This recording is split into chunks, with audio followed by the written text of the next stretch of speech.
Because sometimes, and you all are getting pretty good at this, you have your pals and you have your cooperative components already assigned, and you know who many of them are. You know who you can hang out with and who you can have a pretty darn good time with, because that's just who you usually are together.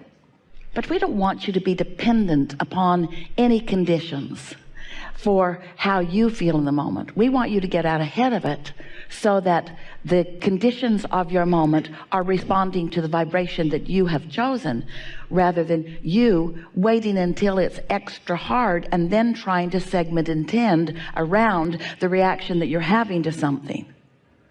It's not easy to be a physical being in a world where there is so much for you to observe, because the normal human relationship with life is one of reaction. But a life of reaction is not a life of deliberate creation. A life of reaction is not being out ahead of it. A life of reaction is reacting to what is going on. That is not deliberate creation. That is creation by default. So just thought we'd chew on that just a little bit at the beginning here, because when you decide that you are the creator of your own reality, and you acknowledge that the universe is cooperative and that you have the power to offer a vibration by deliberate intent, and then you practice it segment by segment, which is really easy. As Esther is thinking about getting out ahead of it, she sort of got lost in the out ahead of it. She spent a couple of days really contemplating, what is out ahead of it? How big do I want to think? The expansiveness of her future overwhelmed her as she tried to get out ahead, as she tried to think thoughts that she wasn't in very close proximity to. She couldn't make that jump. And so instead of it being an exercise of elation, like going through that portal that we described the other day, it was like standing at the brink of the portal, trying to stick her head through the portal and not knowing what was on the other side of it and not being able to connect with it all. And then she began asking the questions of us. Abraham, what do you mean?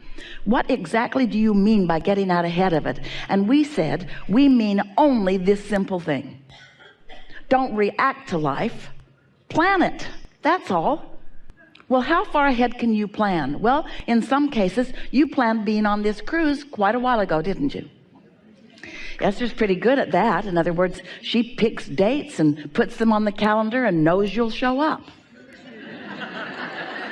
And it's not hard to figure out the things that she wants to take place. In other words, she has a very clear template of the happiness that she wishes for all of you as you co-create together. So she can get out ahead of it in those ways. But can you really get out ahead of everything? Not really. Not really. Some of it you want to get closer until you decide. And so we just want you to digest your life in this delicious way.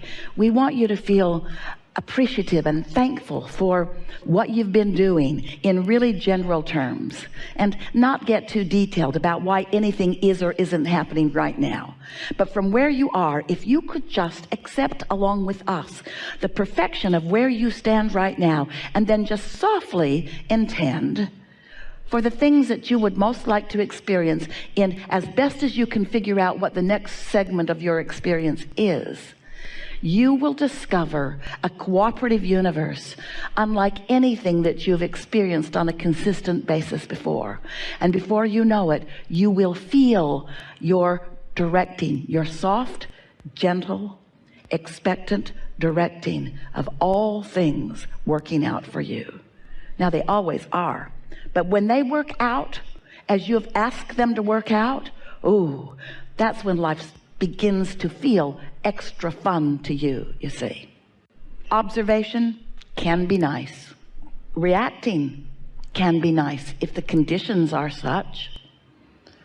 But if you allow yourself to be, we love you so much, a lazy responder to conditions, then you can as easily be a responder to a negative condition as you are to a positive condition. In other words, if you decide that you're just a reactor to what's going on, now you got to be like so many people try to be and can't be. You've got to control the conditions to which you are responding, and then everything gets all wonky. If you train yourself to be responsive to conditions, a conditional creator, then you get into that place where you have to control what's going on. And have you noticed you can't do that? You just can't control the conditions. So if you decide you're not going to be a conditional creator, you're not going to be a reactor or a responder, instead you're going to be a get out ahead of a you're going to be a segment intender you're going to be a flow the energy and find the feeling of the energy that has flowed. You're going to be a painter of an image, a decider of how you want to feel, a stater of what's next and how you want it to feel. And you begin to see the power of that intentionality. Now you've got it forevermore about everything. You want life to come to you in bite-sized pieces, just like you want to eat your dinner in bite-sized pieces. It could all be there at once, and you could be given 13 seconds to ingest it, but it wouldn't be what you're really looking for. Bite-sized pieces, segment by segment by segment by segment by segment, all under your control, all responding to you, and you being right there because of your segment intending, because of your segment intentionality, because of your segment getting out ahead of it, because you thought about the segment right before you went. You thought about the segment before you got in your car, and then you thought about the segment once you were in your car, and you thought about the segment before you met up with your friends, and you thought about the segment while you were with your friends. In other words, you're thinking about it. You're giving the universe an opportunity to sync up with the very best of you, and it will. You're knowing what you are wanting? An evolving thing, isn't it? Well, it's a trick question anyway, because when you know something, you are it, and when you are it, it is, and when it is, of course you know it. And so when we say, are you knowing what you are wanting, sometimes you think that we mean, do you know, have you identified those not yet fulfilled intentions? And it could mean that, but it's not what we mean. We mean, is your desire and your chronic pattern or habit of thought in sync?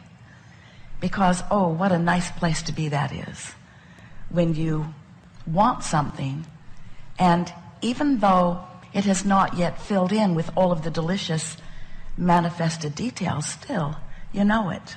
You're a vibrational match to it. You know that you are vibrational beings? Sort of, kind of starting to get the hang of that, aren't you? Do you believe that you are at the point where you are primarily able, or maybe even willing is a better word, able or willing to accept yourself as vibrational first and everything else following that?